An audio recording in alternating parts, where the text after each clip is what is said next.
Welcome to today's episode of AJY. Today's Monday, deck profile day. A week after I opened all them Salamangreat structure decks, and now we have our Salamangreat deck. So, we're gonna go right in. 40 cards, 15 card extra deck, obviously.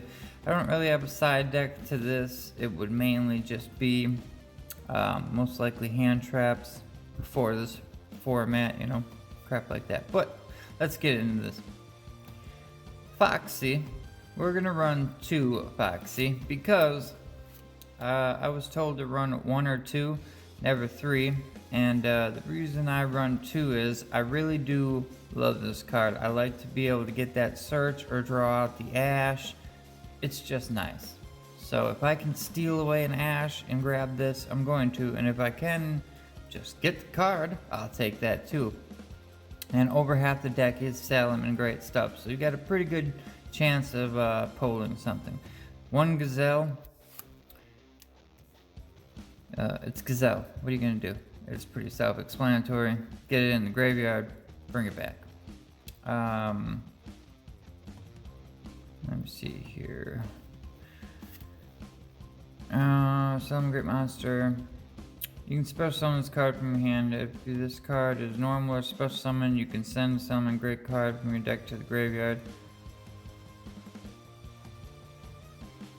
Oh, you special summon this one from your hand. I'm sorry. You gotta send a card. If a card is sent to the graveyard, you can special summon this from your hand. That's how it works. And you can also reoccur this pretty easily with this deck. It's pretty nice. Spinny. Yep, that's going to be a 3 of because this guy banishes himself after he uses his effect and he leaves the field. He's banished.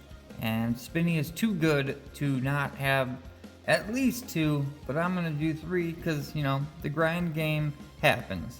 So, if you control Salamangreat, you can discard it, gains 500, nobody cares about that. But if you control a card other than Spinny and this card is in your graveyard, you can special summon this card by banishment and lose field. So he's the one. Special summons from the graveyard. I love this guy. 1 Falco. Well, you know what? Let's back Falco up a couple. 3 Jack Jaguar. Jack Jaguar's effect. If this card attacks defense position, inflict piercing damage. If you control Salamangreat Link monster while this card is in your graveyard, you can target 1 monster in your graveyard except this one, shuffle it into the deck, and then special summon this one. We got Mole. Mole, during the main phase, if you Link summon this turn, you can special summon this card. I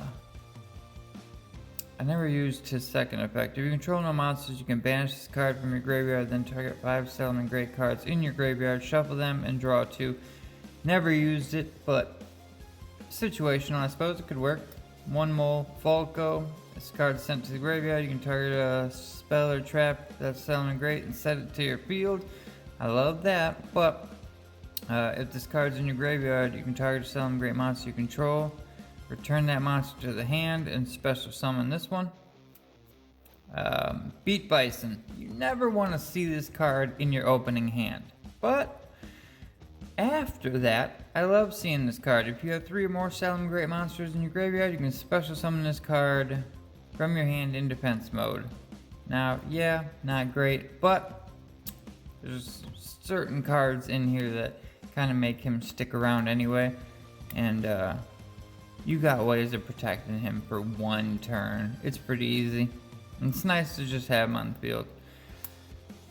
Even if you just want, you got 3, special summon them, link them away, maybe bring them back a different way, and that time you got him in attack position. That's also not that hard. Foul. Foul is another one where you can, Salamangreat monster is normal or specialed. You can special summon this card from your hand. You can only use effect once per turn. You can send 1 Salamangreat card from your hand or face up field to the graveyard. Target a set spell or trap your opponent controls. That card can't be activated this turn. Flame Buffalo. Now that's the end of the Salamangreat monsters. And the only other one we run is 3 Flame Buffalo. Leaves the field. You can discard a Cybers monster, and if you do, draw 2 cards. It's another flame Cyberse monster that gives you draw power. Obviously, I'm gonna play it, but yeah, that's 16 monsters. Now, I run one Salamangreat gift. You can discard a Salamangreat monster, send one from your deck to the graveyard, then draw one card, so you can put Spinny in the graveyard, and that's once per turn. And then you actually get to draw a card right after, so it's pretty damn good. If you control a Salamangreat Link monster that was Link summoned using a monster with its own name, you can discard a Salamangreat monster and draw 2 cards. 2 Salamangreat Roar. When a spell, trap, or monster effect is activated, when you control a Salamangreat Link monster, negate it, and if you do, destroy it. Salamangreat Rage. So 2 Roar, 2 Rage, 1 Gift. Those are the Salamangreat traps. Select one of these effects. Send a Salamangreat monster from your hand or face of the field to the graveyard. Target field, card on field, and destroy it. Target one Salamangreat Link monster you control that was Link summoned using a monster with its own name as material. Destroy cards up to that monster's Link rating. Now, we're going to run 2 Will of the Salamangreat. During your main phase, you can special summon 1 Salamangreat monster from your hand or graveyard. Incredible. I gotta run 2 because I run Pot of Desires in here, and I really do love this card for the recursion of every turn I get to special summon a card back. Where's it? Special summon a monster from your hand or graveyard. You can send a specific card from the field to the graveyard, then target Salamangreat Link monster you control that was Link summoned using a monster with its own name as material. Special summon Salamangreat monsters from your hand and or graveyard in defense position up to the number of that monster's Link rating. Wow. Salamangreat Sanctuary, one of this card lets you basically, if you got a Link monster, like you got a Link 2 Salamangreat monster, you can use that one card to go into the same Link 2 Salamangreat monster. So I love that card. I do run 1 Terraforming as well. You can only run 1 Circle, but it lets you add a card from your deck to your hand, or it makes one of your cards unaffected by one of your Link monsters, I think. Yeah, Link monster unaffected by monster effects that turn. And quick play, so you know how that works. Claw, equipped spell, equipped to a Salamangreat monster. The monster cannot be destroyed by battle or card effects, and if it attacks defense, inflict piercing damage to your opponent. If the equipped monster is a Salamangreat Link monster you control that was Link summoned using monster, each battle phase it can make attacks on monsters up to its Link rating. Imagine putting that on like a Link 3 or 4 Salamangreat monster that's been used, that used its own name as material, and it can make 3 or 4 attacks that turn, can't be destroyed by card effect or battle, and piercing damage. That's insane. 3 Pot of Desires. 1 Terraforming to go with our, our Sanctuary and our Tilted Try, because Tilted Try, you can just, when you draw a card, if you like it, you keep it. If you don't, you show it to your opponent, put them on the bottom of the deck, draw 1 more. It's like a mulligan. I'll take that any day. Monster Reborn. I also wanted 1 more field spell in here in case like one of them got banished or something, or like draw 2 cards off Desires and I got rid of Sanctuary. I at least want like another option, hopefully, to not get banished.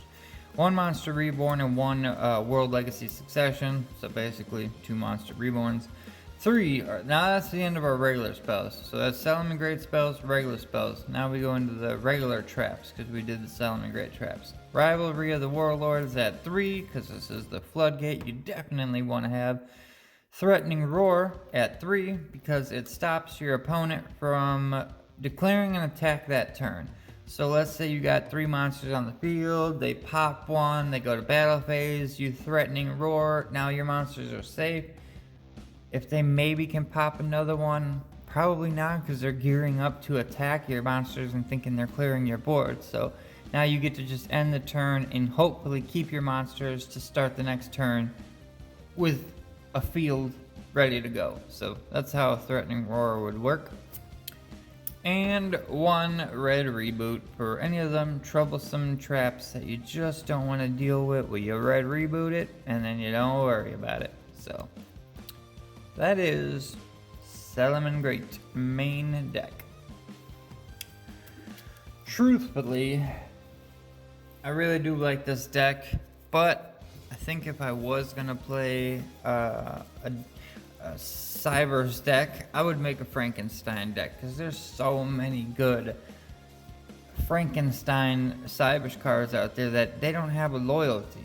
But if you want to use certain cards, Salamangreat are mostly fire, so you really kind of want to have fire for that recursion effect. And yeah, if I was going to make just a straight Cybers deck, it would either be Mathmex, Salamangreat, or a Frankenstein of probably none of those cards. It'd be just complete cyber stuff that has nothing to do with anything else. But let's go into the extra deck. We got 3 Bay Links. Your Link 1 that lets you go into it with a level 4 lower Cybers monster. I love Bay Links. Plus, Bay Links protects your monster. You can banish this card from the grave and save one of your Salamangreat cards. Magic, trap, monster, whatever. You get to save it with that. 3 Heat Leo, or 2 Heat Leo, I'm sorry. We got 2 Heat Leo, and we run 3 Sunlight Wolf, but I only have 1 ultra rare, the rest are in the mail, so we got the 2 regulars here, but we're running 3 Sunlight Wolf. That's a really good card. Now, we got a couple extra, like, lower ones, like Splash Mage will get your card back, Update Jammer will make it so you can attack twice that turn. That would be... Now the rest of these are kind of like the heavy hitters, the ones that we want to do some damage. And what's one good thing about this deck is it can straight flood the board. You can easily go into Link 4s, sometimes multiple times in one turn. You know, you get Salamangreat, Pyro, and Access Code out in the same turn. It's not unheard of. It's actually pretty easy, actually. So, 2 Pyro, just in case we want to go into itself. But Pyro, rank 4, 2800.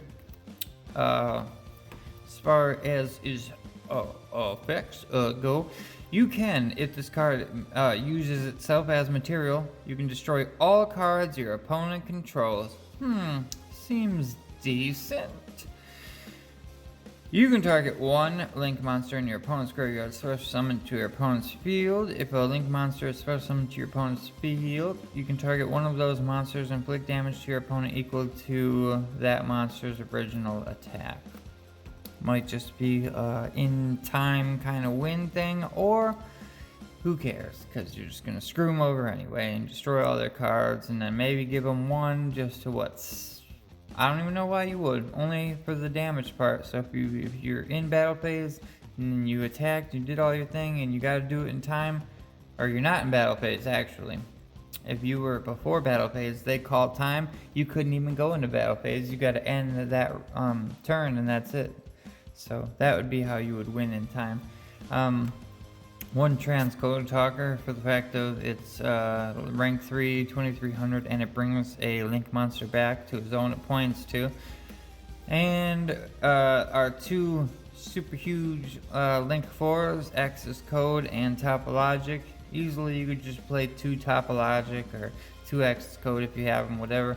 But you definitely want to have a couple really strong Link 4s in here because of how easy it is to Link climb into them. So definitely go with these Link 4s. I got 4 Link 4s in here. Thought about going like maybe even Appaloosa route, but no, because it's not a Cybers monster, and what if I'm trying to floodgate that turn, or you know, it's just no, it's not gonna happen. So there you go, that is the deck.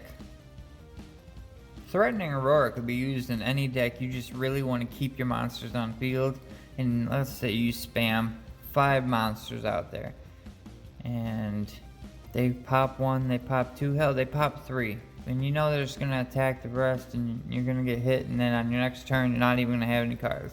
Well, you Threatening Roar it, you get to keep whatever they don't pop. And you start your turn with, let's say they don't even have pops.